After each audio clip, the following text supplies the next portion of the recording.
Thanks for joining us at Sportingbet again for our preview of the 2014 Masters Golf Tournament from Augusta. Joined again here by Neil Channing from the Betting Emporium. If you've been following his action, if you've been subscribing to the Betting Emporium throughout the Grand National in Cheltenham, you've been having it right off. Neil, it's been a good period for the Betting Emporium. Well, yeah, I mean, obviously we're not going to back the Gold Cup winner at 40 to 1 and the Grand National winner at 28 to 1 every year. But I think on the year that we do, we're entitled to boast about it a little bit. Okay, well listen, hats off to you for that. What we're going to talk about now is the Masters. This is free to anybody looking at the Betting Emporium. I know, it's killing me actually. I mean, I don't know what we've done. Our business model is completely messed up here. We charged people money to get the 40 to 1 winner and the 28 to 1 winner. And what did we decide to do as soon as we've done that? Give away free information. We have a golf guy, Ollie. He's put a lot of effort into it. I do watch the golf myself. I bet on the golf quite regularly. But I'm certainly going to refer to some notes that Ollie's given me. I love the Masters though. You've got to love it, haven't you? It's terrific. It's the best major to play in because there's only 97 runners. There's all those old guys that obviously can't really win.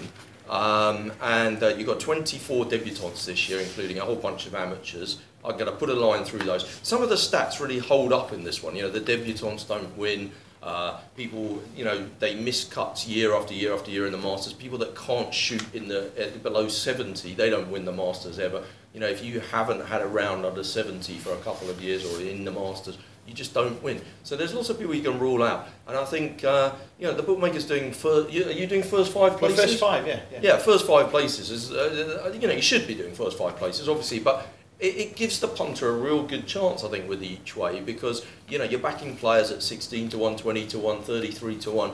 And actually, I think, there's only kind of 30 or 40 people that can win this tournament. Well, listen, let's have a little look at it from a Sportingbet point of view. We're obviously being very punchy at the top of the market there. The top 10, we're best price or near best price, the front of the market. Now, obviously, we're looking for lots of business here and we're looking for people to get involved. But from you, from a punting perspective, from a Betting Emporium perspective, where would you play with us? And then where would you play elsewhere if need be? And maybe pinpoint a couple of people that I could start pushing out now with our golf guys. Okay. Who won't win. So what's the strategy? Well, there's a few that I'm going to disregard early on. Now, we might as well start at the head of the market. I think Rory McIlroy is a great golfer. You've got to love him, really. He's thrown away a couple of winning chances this year. There's been some suggestions that maybe, his relationship with Caroline, the tennis star, interferes a little bit with his golf game. He's definitely had winning chances that have gone. I wouldn't really want to back him at 10 to 1. I think you're 12. Yeah. You're 12. Yeah. I mean, that kind of feels like about right. It's not making my pulse race though at the moment. Adam Scott, he won it last year. He's got all the pressures of coming back as a defending champion. He's thrown away winning chances. He was 8 shots clear a couple of weeks ago and managed to turn that into a tournament loser. So I shan't be looking to back him. Jason Day hasn't played since he won that match play tournament. He's had a bit of trouble with an injury to his hand. I'm going to give him a big thumbs down. He's been having cortisone injections in the thumb. There's talk of him wearing some kind of protective glove or something like that. Do you want to back him at 16 to 1, that kind of region? Yeah, 18 to 1 at the moment. Well, yeah, I mean, I wouldn't go near him with a barge pole. Yeah. I mean, I think you could easily lay 20s, you meanies. Who else have we got? Matt Kuchar. I don't know, what price are you here? 25 to 1. Yeah, I mean, did you see what happened to him last week? He was looking like he was certain to win the tournament, and then he capitulated near the end. That's got to be a deep psychological effect on you coming into this week. He was in contention the whole week. It's mentally draining, and then he lost the tournament. He's not one for me. If I was you, I'd be bigger him. Who else have we got? Justin Rose. Tendinitis of the shoulder. That doesn't sound very good, does it? I mean, that sounds painful to me. He's had a few weeks off. Last week he came out and he didn't perform too well. What price are you in? 35 to 1. Well, yeah, that is kind of, I guess, getting towards a bigger price. Yeah. But I mean, I certainly wouldn't want to back him. Let me just butt in here. You mentioned kind of 5 of the top 7 here. 2 that you haven't mentioned: Mickelson 16 to 1, Garcia 22 to 1. Where do you stand with those 2? Okay, so Phil Mickelson, he's had some injury doubts. I mean, he has slight back problems, but the difference between people like Jason Day, who's had 5 or 6 weeks off, and your man Justin Rose, who's come back and not performed very well on his comeback. With Mickelson, he performed brilliantly last week.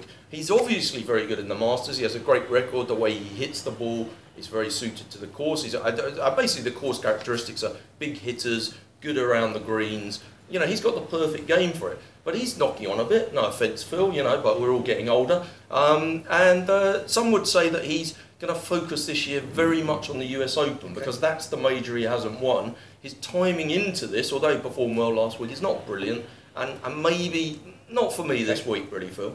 Who was the other one? You said Sergio. Garcia. I love Sergio. I have to say, I love Sergio. I know, you know, we've talked a little bit about psychological issues with one or two of the players. Sergio's definitely had that in spades. I think it's a good thing for Sergio that Tiger Woods is not here this week. We haven't mentioned Tiger Woods even.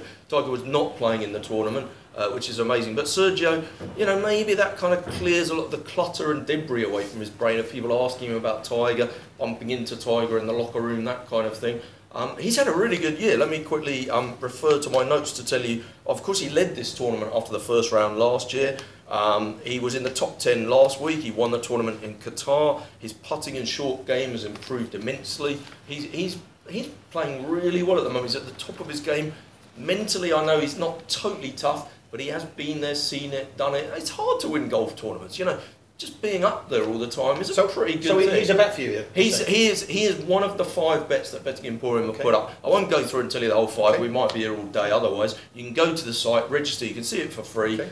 You just have to put in your email and stuff. It's not too difficult. But Sergio is one of our bets, yeah. And I think what price are you? 22 to 1. Well, I think that's very fair. I mean, okay. I wouldn't put anyone off taking 22 to 1 Sergio. There's nothing wrong with that. So you're going to basically force us to push a few of these plays. Well, I think you ought to. Really, you're not going to take any money otherwise. We're going to look at Garcia. Anyone else that you can pinpoint with Sportingbet before we say goodbye to Yeah, well, Zach Johnson won the tournament. When did he win it? He won it in 2007. Now, I wouldn't say he's got the perfect game for this course because he's not as much of a long hitter as some of these other guys, and that you might argue that the year that he won it, the course was playing a bit differently because of the weather. But he's been in good form. He's had 3 wins and 10 top 10 finishes in the last year. Yeah. And so we really like Zach Johnson. I think I had a squint and you're 35 to 1. 35 to That's 1. A very fair price. Wouldn't put you off going to Sportingbet to back Zach Johnson each way. He's another one of our 5. So we have got 3 others. Go to the site and have a look. But the 2 that you can get at really good, fair, competitive prices with Sportingbet, Sergio Garcia and Zach Johnson, both each way for me. Okay, good stuff. So Garcia and Johnson, Zach Johnson for Neil. Plenty of good action at Sportingbet here. As I said, very aggressive on the prices here. Give us a call. Let us know if you want to back anything. We'll do our best to try and accommodate you. Neil's given you a few ideas of who won't win, but that sums up our little preview there of the US Masters. Go to the Betting Emporium to find out Neil's extra picks, and we'll see you here soon.